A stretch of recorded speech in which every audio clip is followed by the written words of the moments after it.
Hey, how's it going, YouTube? How y'all doing today? This is my little, this is a little miniature animal. She real small, but it's okay. She ain't small, but she real short.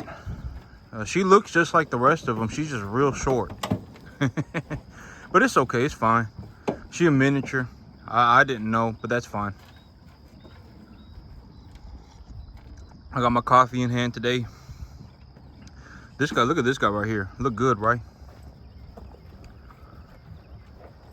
Well, okay, so one of my plans for this week was I was going to bring in some more Black Angus, or I was going to bring in a set of Black Angus heifers, about a handful of them, and I could buy more if I felt like if I felt like it, I could buy more. And I was thinking about it, and I was like, you know what, I would really like to be able to buy 10 animals at a time. If they're going to be coming from a ranch, I'd like to be able to buy 10 animals at a time, just because when I have these animals are uniform, when like I have 10 animals that look just like each other, I tend to be able to get a little bit more. People tend like the big buyers tend to be a little bit more interested in bidding on them, because I mean I've done it. Like I've gone to a sale barn and I've bought 1 or 2 cattle at a time, or excuse me, 4 or 5 cattle at a time, and I picked them out one at a time, and it is just it is kind of like a miserable experience. It really is.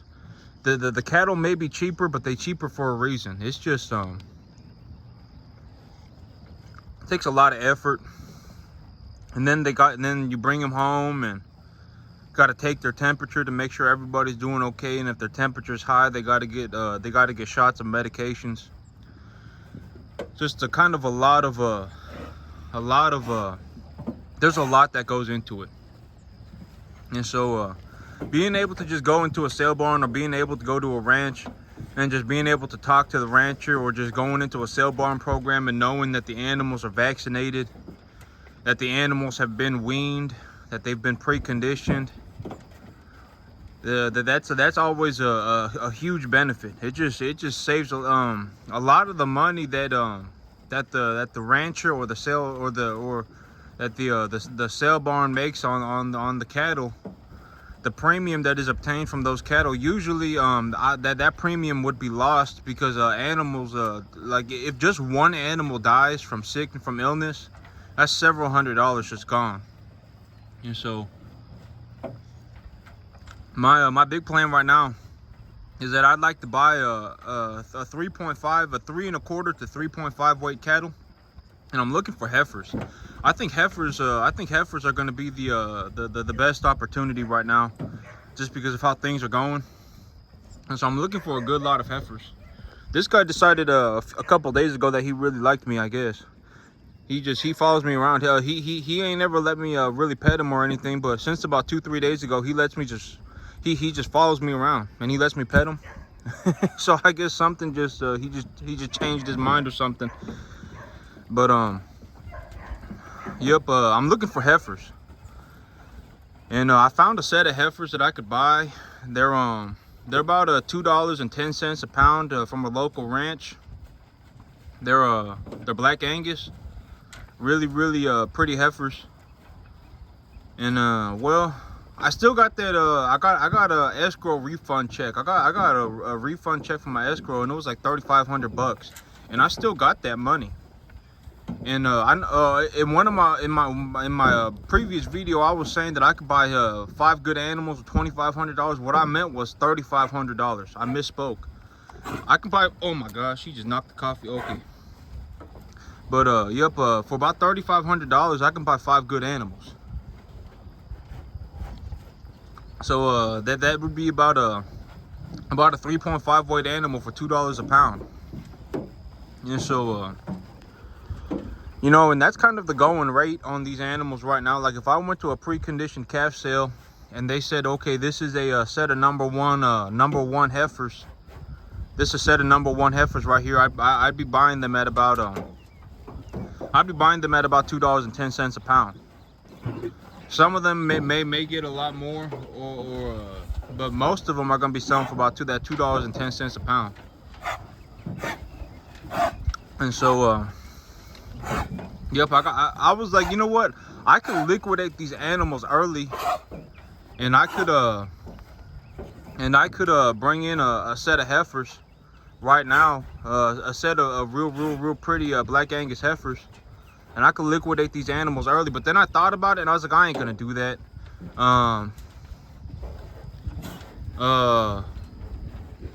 Well, and the main reason that I ain't gonna do that is because if I'm willing to pay $2.10 a pound, I can buy a set of real pretty heifers pretty much at any given time. I could buy them today. I could buy them next month. I could buy them in 2 months. I could buy them in who knows where the cattle market is going, but $2.10 right now is the going rate for these heifers. And so and I don't think that that's going to change drastically here in the next couple months. If anything, these calves tend to get cheaper in October, because calves, it's harder. Calves, like the lightweight animals, they tend to get sick easier. And so in October, around that time when the weather gets real just bad, when it gets cold outside and it gets real rainy and stuff, people don't want to raise the calves. But people generally, they want to raise the bigger animals, and so like the feeder animals. And so well, I mean, that also, the feeder animals, the price of corn has a lot to do with that too. If corn is cheap,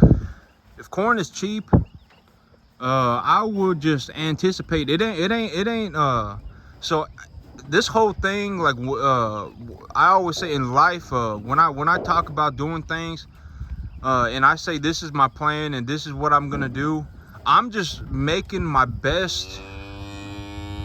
I'm just making my best plan. It ain't a guarantee. There is zero such thing as a guarantee. Every time I do something, I am legitimately just throwing myself into the darkness. Like, who knows what's gonna happen, right? But I'm going into it with a plan. You know, the whole thing about it is like, if I was gonna go sail across the ocean, I wouldn't just get on a boat and go. You know, I would say, you know, probably need about 15 years of hard experience doing it. Like, if I was gonna sail, if somebody was gonna go sail across an ocean, or let's say I was gonna go sail across an ocean, I wouldn't go jump on a boat tomorrow and just say I'm going for it. You know, if I was legitimately gonna go sail across an ocean, you know, I probably need 15, 20 years of experience. You know, it'd be good if I lived on, it'd be good, you know, if I lived on that boat for, 15, 20 years. And I knew how everything worked, and I had a good way to just kind of anticipate things, and spent a lot of time doing it, and then made reasonable plans. Because, okay, here's also the thing, is that every once in a while something big may happen, and it may be like, man, whatever. But usually when people make big mistakes, it's usually because they lack experience. Like, if somebody were to just completely flop, like they said that they were gonna do something and they just completely flopped on it, usually the reason that happens is because they lack experience. They need more experience. Like, well, I mean, just about anything. That's the reality of just completely flopping. And so well, me, when I make a plan, it's just, I'm just doing the best. I'm just making the plan from the best that I know, because I've been doing this for a long, I've been, well, more so than a cattle guy, I've been a crop guy for a long time. And so, and I was born and raised in this area too.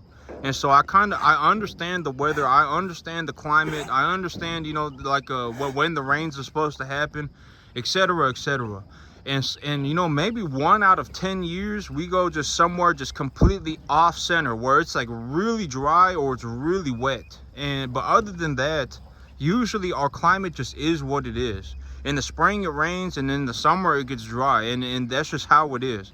In the winter, sometimes the winter gets real cold, but sometimes the winters are mild, and you know, it just kind of is what it is. And so, well, I was considering liquidating these animals early. And I was like, you know, like I got a few animals right now that look like they're well, they just a little bit smaller than I like, but you know, if I had to, I could liquidate them early and I could probably make some money on them.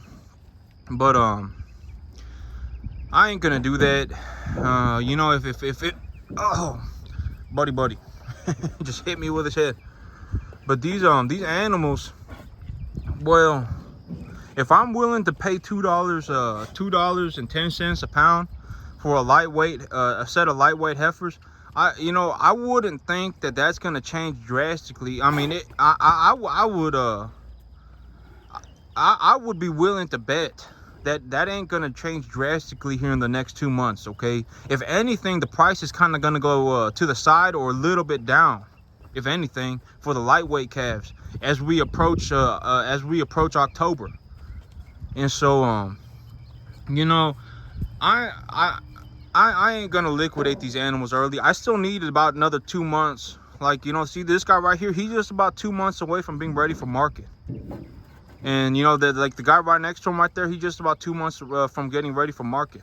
I just need about 2 more months on these animals and they're gonna be ready for market. And so, you know, if I just keep them on track for 2 more months, they'll be ready for market. And take a look at the grass right now. If I didn't have this grass, there is zero way that I'd be able to do this affordably. You know, I guess one way to think about it is that, well, this grass is literally about 90% of what these animals eat. The 6 to 7 pounds of grain that these animals get a day, they get about 6 to 7 pounds of grain a day. And that 6 to 7 pounds of grain is just like them getting a big old slice of cake. It's not like their entire diet. And so if I didn't have this grass, there is zero way for me to put weight on these animals at a reasonable cost. And this grass here in Texas, you know, in the winter time, I can grow a cold season grass, and I mean, sometimes it's about 50-50. Usually it'll or about 50-50, it'll survive completely through the winter. But the other 50-50, the other part of that 50-50 is that if it does die, it will usually come back. Like our cold, you know, like when it gets cold here in Texas, we usually do not see blistering cold weather for a long period of time. Like, it's not like 0 degrees for 2 months in a row. It's not like that. I know that some places get like that, but Texas, I ain't never seen that before in my life. I mean, if it was 0 degrees for 2 months in a row here in Texas, I mean, there would be major problems. I know that one time it got to like 0 degrees here in my lifetime, and it was 0 degrees for like 2-3 days, and like the plumbing on all the buildings started busting open, and we started having major flood problems. Like the commercial buildings and the residential homes and stuff, the plumbing started busting open. And so, and it was only 0 degrees for like 2-3 days, and that's the only time I've ever seen that happen. So most of the time we can grow grass here. Grass will grow here about 11 out of 12 months out of the year, depending on maybe even more, depending on how much rain we get. But in terms of temperature, our grass will grow. It'll grow very well, you know. And I went around and I put about 500 pounds of fertilizer on this field yesterday. And so, yep, I went around and I just put about 500 pounds on it just to keep it growing. These animals, I'm starting to see that these animals, they ain't bloating anymore. I got zero bloat problems on these animals, and so that's good. This is my little Jersey calf. I may have to keep this fella. He's actually smaller than my bottle calf now. My little bottle calf heifer is growing faster than he is, so I may have to keep this one for a little while. I may just have to keep him and raise him with the next lot of animals. And so he's gonna go from being the small fry to being the big dog. But he just real small. He just ain't growing that fast. I mean, he got a big old gut on him. He just ain't growing that fast. But that's okay. I can keep him around. He's a very tame animal. But yep, I got a lot of grass, you know. And if I didn't have this grass, y'all want to take a closer look at it, you know, I got a lot of grass. But if I didn't have this grass, there is zero way. I've tried to feed these animals a forage as well as a grain. And I mean, it takes a massive sum of money. Like if I was going to feed these animals dry forage, like if I was going to bring in hay and I was going to feed them grain on top of that, I would go broke in like 2 weeks. That would cost me like $3,000-$4,000 a month. I mean, there would be zero way for me to even consider doing that. So if I didn't have this grass, I mean, I don't know where you know, I need the grass. And if the grass needs to grow. And so this grass, and the good thing about this grass is that the animals, well, the major reason for the grass is that about 90% of what these animals eat is this grass. And they put on about 2 pounds a day on it. They put about 2 pounds a day on it, and then they put on about an extra pound. If I give them 6 to 7 pounds of grain a day, they put on about an extra pound. That's from what I found from the numbers that I've been keeping. So I need this grass. If I didn't have this grass, and if I had to feed them dry forage, I would go bankrupt. I mean, it would be such a massive sum of money to feed these animals, just constantly feed them. It wouldn't even make sense. It'd be thousands of dollars. And this grass right here, you know, it cost me about well, I got to put about half a ton of fertilizer on it a month. And I put that half a ton across 4 weeks. You know, because the name of the game, from what I've seen right now with this grass, is to put 10 pounds of nitrogen on it a week. And so that's about 45 pounds a month. And urea is 46 pounds of nitrogen per 100 pounds. And so if I got 10 acres, I need to put 1,000 pounds of urea on this field a month, or that equivalent with different fertilizer. I need to put, and 1,000 pounds of urea cost me about $275. So I can grow all this grass for about $275, and that's about, well, I mean, but sometimes I need to put 17 on here, and 17 is going to cost me an extra about $250 per yeah, about an extra 200 or about an extra $200. If a ton of urea cost me $575, a ton of 17 is going to cost me like $775. And but I've been putting a mixture of urea and 17 on this field, and the cattle are gaining real good on it, and the grass is growing. And so for me to grow 10 acres of grass, it cost me about $275 a month. But let's say I don't have this grass, right? If I don't have this grass, my feed costs go up by thousands of dollars. I mean, thousands of dollars. I mean, if I was going to bring in the forage equivalent, if I was going to bring in enough hay or dry forage to feed these animals, I don't even know how much that would cost me. It would be like 20 times more. But the cool thing about this grass is that I just have to grow it, and the cattle walk around and they eat it. They harvest it for me, and so I don't have to worry about baling it or anything. And so these animals, they harvest it all for me as long as I grow it. And so these animals, well, yeah, I don't know how I would well, I mean, this grass is the most important thing for these cattle on this ranch right now, on this farm. If I don't have this grass, I go bankrupt. And so, yep, well, I went and I fertilized it yesterday, and I've been looking into getting myself some quality animals.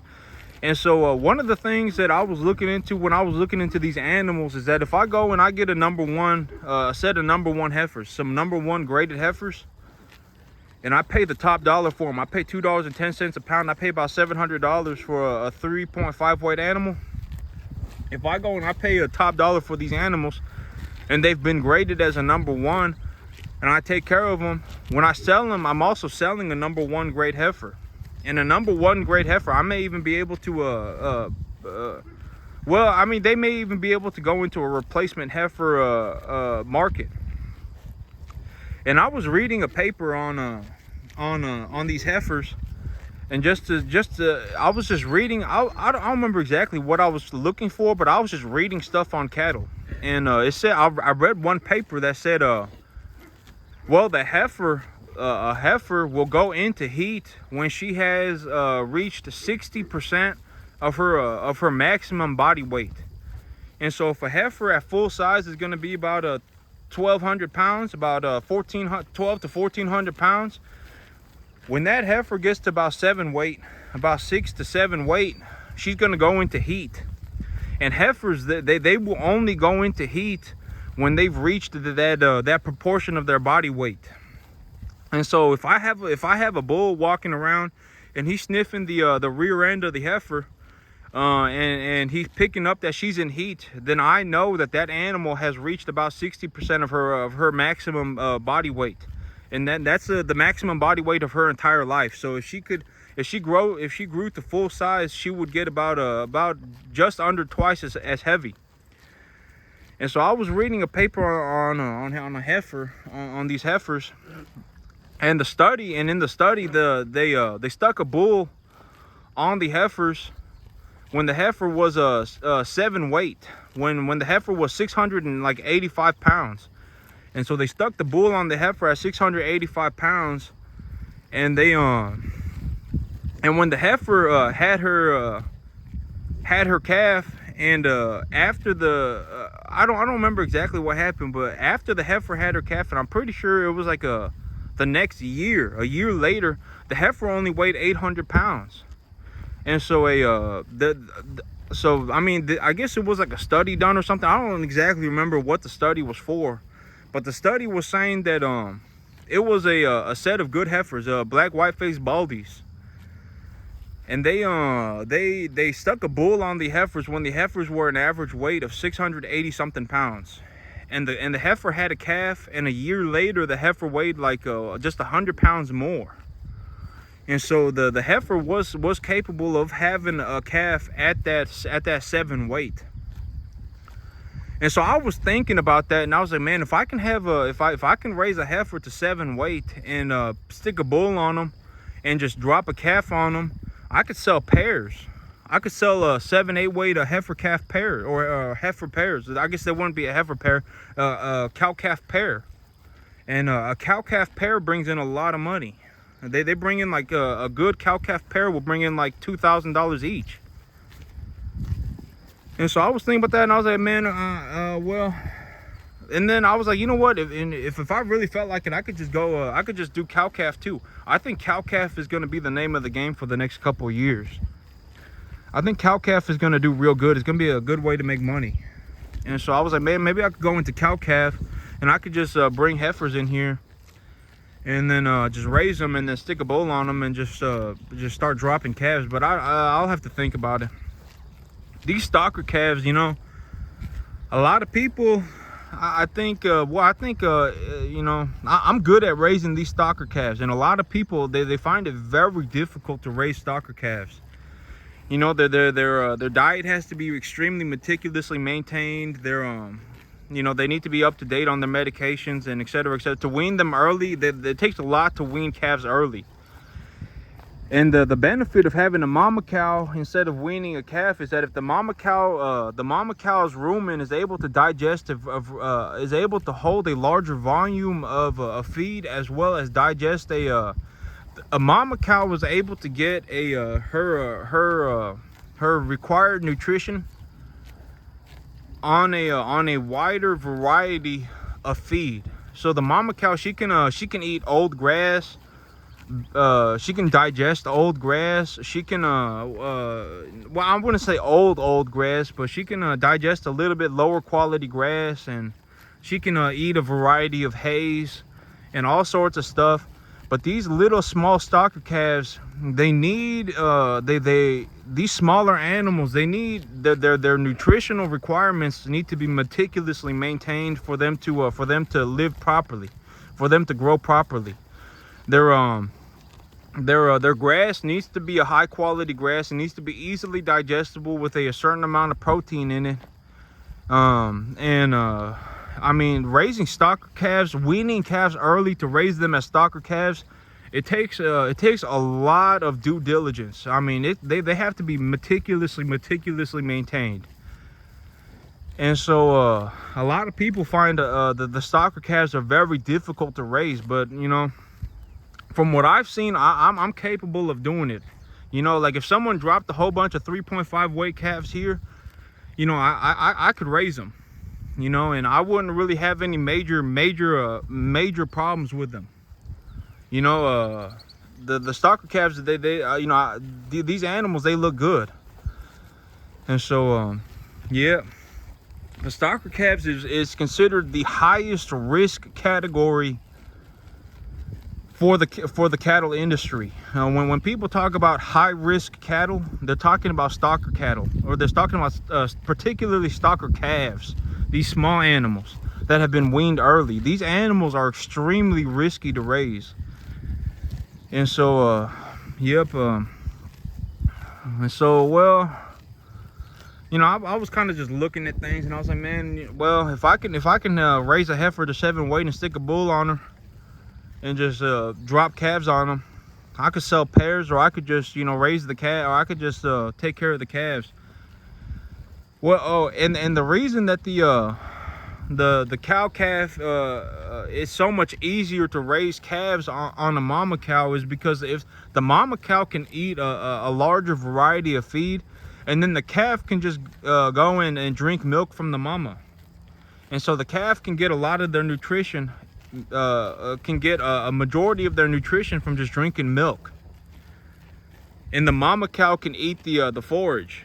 But like if I brought in if I brought in a bunch of little calves, and I stuck them on some older grass, or if I put them on hay and just hay, and then just left them to it, most of them, or a majority of them, would have major health issues.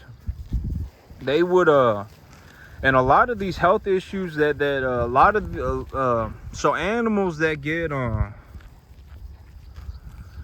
these smaller animals, when they get a low quality feed, the biggest problem is not that they starve to death. The biggest problem is that the malnutrition from the low quality diet causes them to have some kind of other secondary problem. Like more than likely what'll happen is that they'll develop pneumonia.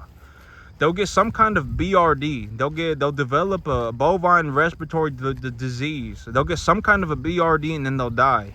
So they won't starve to death, but they'll get BRD. And if they get BRD at a young age, I mean, you got to get to them quick. You got to get to them real quick, and you got to get to them with a real strong medication. But even if they get fixed up, they're gonna just get the BRD again if their feed quality isn't correct. And so the big thing about the lightweight stocker calves is that they need to be meticulously maintained. It takes a lot of effort to raise a lightweight stocker calves. And so yeah, I know it's a lot, but I mean, it's the reality of the situation, right? Like, I ain't doing anybody any favors by saying everything's just easy and everyone gonna go and make a lot of money, right? That's not how things work, you know. In reality, you know, if I were to put everything on a scale from 1 to 10, only one person would be a 10. Everybody does not get to be a 10, you know. Only one person gets to have that 10 spot. You know, and maybe a 0.0001% of the population gets to be a 9.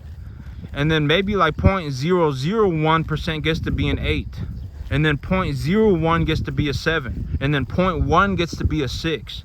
And then about 95% or 98%, 99% are somewhere in that average category, about that 5 range.